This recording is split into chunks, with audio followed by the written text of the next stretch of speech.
అమ్మాయి రా, నీ క్లాస్ కూడా ముగించేస్తే నాకు బాధ్యత తీరిపోతుంది, ఒక పని ముగిసినట్టు అవుతుంది.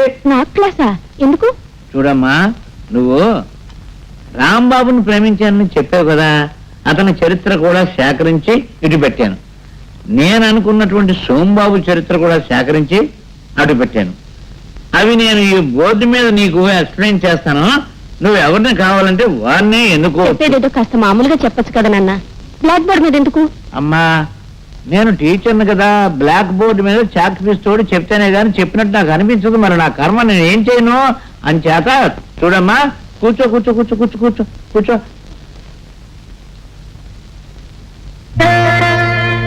ఇతను నువ్వు ప్రేమించిన రాంబాబు, అతని చరిత్ర. నేను కావాలనుకుంటున్న సోంబాబు, అతని చరిత్ర. రాంబాబుకి జీతం నెలకి 1000 రూపాయలు, సోంబాబుకి నెలకి 2000 రూపాయలు. ఇతనికి బాధ్యతలు 2 తమ్ముళ్ళు, 1 చెల్లెలు, వాళ్ళ పెంపకాలు, పెళ్ళిళ్ళు. అతనికి వెనక ఎవరు లేరు, ఏ బాధ్యతలు కూడా లేవు. ఇకపోతే ఉద్యోగం ఇతనికి రాంబాబుకి స్పెషల్. ఇతనికి బ్యాంకులు. ఏ బ్యాంకులు? State bank of India. ఇతనికి భవిష్యత్తు అప్పులు తీర్చడం, అతనికి ఇంకొకరికి అప్పులు ఇవ్వగలగటం. ఇంతకీ కోరేది ఏమిటంటే, నేను ఎవరి గురించి ఏమీ చెప్పడం లేదు. నీ ఇష్ట ప్రకారంగా నీకు ఎవరు కావాలో, రాంబాబు కావాలో, సోంబాబు కావాలో. రాంబాబు కావాలంటే రా అని, సోంబాబు కావాలంటే సో అని ఇక్కడ రాయి. అదే నా వెంటనే రాయమని కూడా నేను కోరడం లేదు. బాగా ఒకరోజు ఆలోచించుకుని నువ్వు చేయొచ్చు. విజయ, నాకు నీ స్నేహం పరిచయం లభించిన తర్వాతే కాస్త మనశ్శాంతి దొరికింది. నిరంతరం పోరాటం, నిత్యం సమస్యలతో సతమతమవుతున్న నాకు నీ ప్రేమ కోరం లాంటిది. అన్ని సమస్యలు ఉన్నాయా మీకు? సమస్యలు నా జీవితాన్ని గురించి వింటే నీకు ఆశ్చర్యం ఇస్తుంది. మాకు 6 ఏళ్ళ వయసు వచ్చేసరికి మా నాన్నగారు యాక్సిడెంట్లో చనిపోయారు. మా అమ్మ, 2 తమ్ముళ్ళు, చెల్లి. ఆ రోజు నుంచి మా కుటుంబ బాధ్యత అంతా నా మీద పడింది. చాలా పెద్ద పనే. తమ్ముడు చదువుతున్నారు కదా? కాలేజీలో చదువుతున్నారు. అయితే వాళ్ళందరికీ చాలా ఖర్చు అవుతుందేమో? ఎంత లేదన్నా నెలకి 700 అవుతుంది. కాలేజీలు తెరిచారంటే 1000-2000 ఎక్కువ అవుతాయి. మరి చెల్లెలు పెళ్ళి? అది ఒక సమస్య. కట్నాలు కానుకలే ఉంది. ఈ రోజుల్లో ఆడపిల్లకి పెళ్ళి ఎలా అవుతుంది? పెళ్లి చేయాలంటే కనీసం 10,000 కావాలి. అలానే తలుచుకుని చాలా భయంగా ఉంటుంది. అప్పుడేనా? ఇక చాలు, లేవండి. విజయ, ఏమిటి ఆలోచిస్తున్నావు? అబ్బే, ఏం లేదు. బ్రతుకులో కొన్ని సమస్యలు వస్తుంటాయి, తట్టుకోగలం. కానీ బ్రతికే సమస్య కాకూడదు కదా? ఏంటి విజయ నువ్వు అనేది? అర్థం చేసుకోగలిగిన వాళ్ళకి చెప్పనవసరం లేదు, అర్థం చేసుకోలేని వాళ్ళకి చెప్పి ప్రయోజనం లేదు. వస్తాను. Excuse me. సారీ.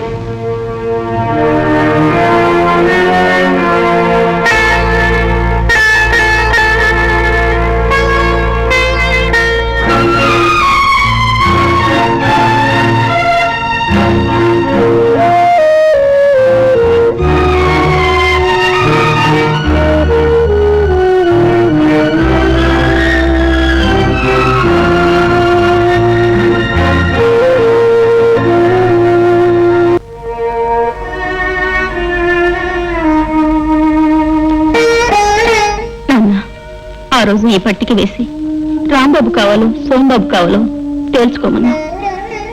మిగతా విషయాలు వదిలేస్తే రాంబాబుకి అన్ని బాధ్యతలే, సోంబాబుకి ఏ బాధ్యత లేదన్నా.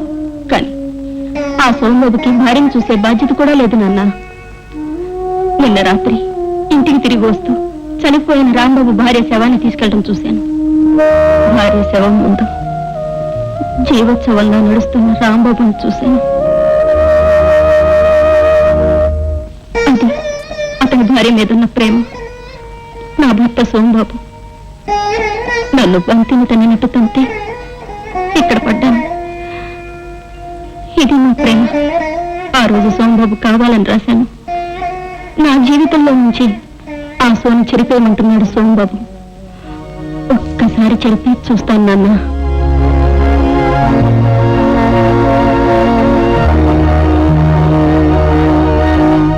తప్పెక్కడుందో నాకు అర్థమైందమ్మా. నేను చరిత్ర మాస్టర్ని.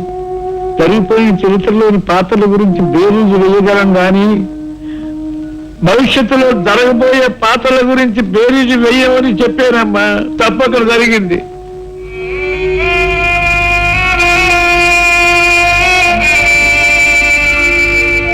తప్పు నీది కాదు నాన్న. నువ్వు ఇచ్చిన క్వశ్చన్ పేపర్కి తప్పు అనుసరించుకున్న నాది.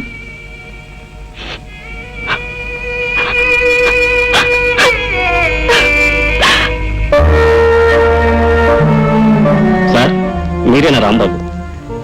I'm very sorry sir. మీ భార్య అగ్ని ప్రమాదంలో చనిపోయారని పేపర్లో చదివాను. మీ లైఫ్ ఇన్సూరెన్స్ ఏజెంట్ని. ఆమె 10,000 రూపాయలకి ఇన్సూర్ చేశారు. సార్, ఈ ఫారంలో వాళ్ళు సంతకం చేసి డెత్ సర్టిఫికేట్ దాఖలు చేస్తే మీకు 10,000 రూపాయలు వస్తాయి. చెయ్యండి సార్.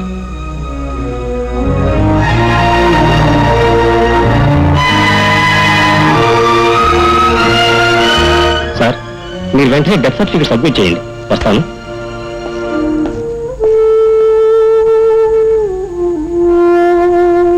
నువ్వు నన్ను ఇన్సూరెన్స్ చేయమన్నప్పుడు నేను చనిపోతే నీకు డబ్బు వస్తుందని మనసు బాధ పెట్టాను. కానీ నువ్వు ఇన్సూరెన్స్ చేసి మాకు డబ్బు ఇచ్చి వెళ్ళిపోయావు.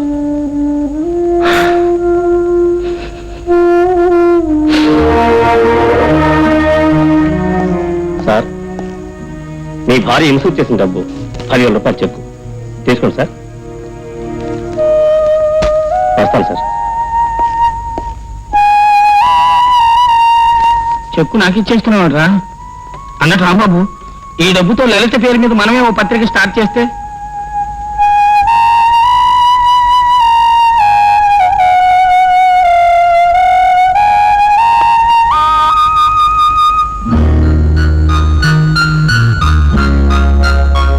రే రాంబాబు, పిల్లల్ని స్కూల్లో వదిలేసి మేము ప్రెస్కి వెళ్ళి వస్తాం. కమాన్.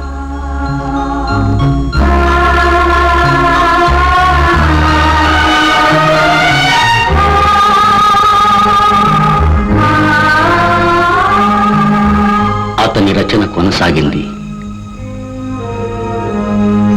అతను వ్రాసిన కథలు, గేయాలు, నవలలు ప్రజాదరణ పొంది విరివిగా ముడిపోయాయి.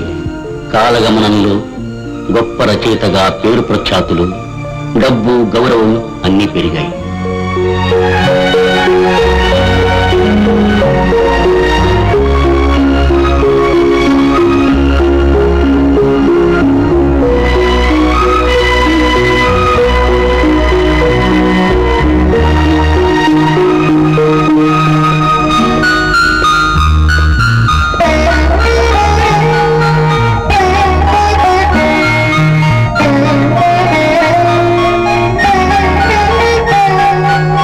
అతని పిల్లలను పై చదువుల కోసం విదేశాలకు పంపించే స్తోమత వచ్చింది.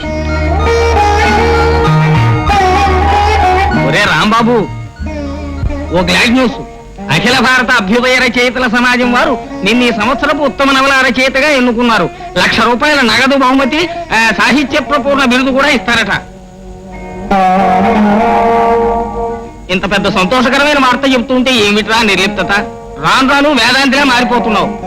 జీవితంలో అడుగడుగునా నాకు ఎదురైన నష్టాలు, నేను అనుభవించిన కష్టాలు నన్ను ఆ వేదాంత ధోరణిలో నడిపిస్తున్నాయేమో. ఇంకాసేపు నీతో మాట్లాడుతూ కూర్చుంటే నన్ను కూడా ఓ సన్యాసిగా మార్చేస్తావు. వస్తా. అఖిల భారత స్థాయిలో అంతర సాధ్యమైన కీర్తి ప్రతిష్టలు, బహుమానాలు, సన్మానాలు లభించాయి. కష్టాల్లో ఉన్నప్పుడు వెళ్ళిపోయిన వాళ్ళు అతను ఉన్నత స్థితి రాగానే మళ్ళీ చేరారు. అదొక్కటే తక్కువ. చూడండి, చెల్లెల బిడ్డకి ఎంత గొప్ప కానుక తెచ్చాడో చెప్పుకుంటే సిగ్గుచేటు. అదేంటి కమలా?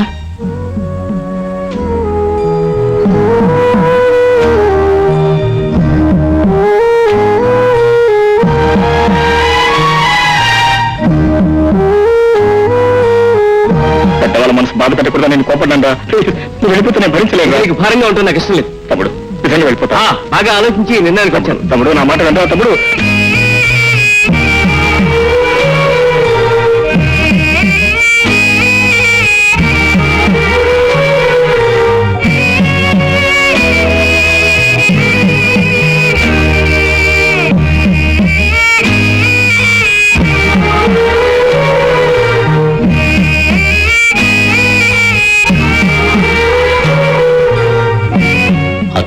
కష్టాలు కన్నీళ్లు పంచుకున్న ధర్మపత్రి మాత్రం సుఖాలు పంచుకోకుండానే వెళ్ళిపోయింది.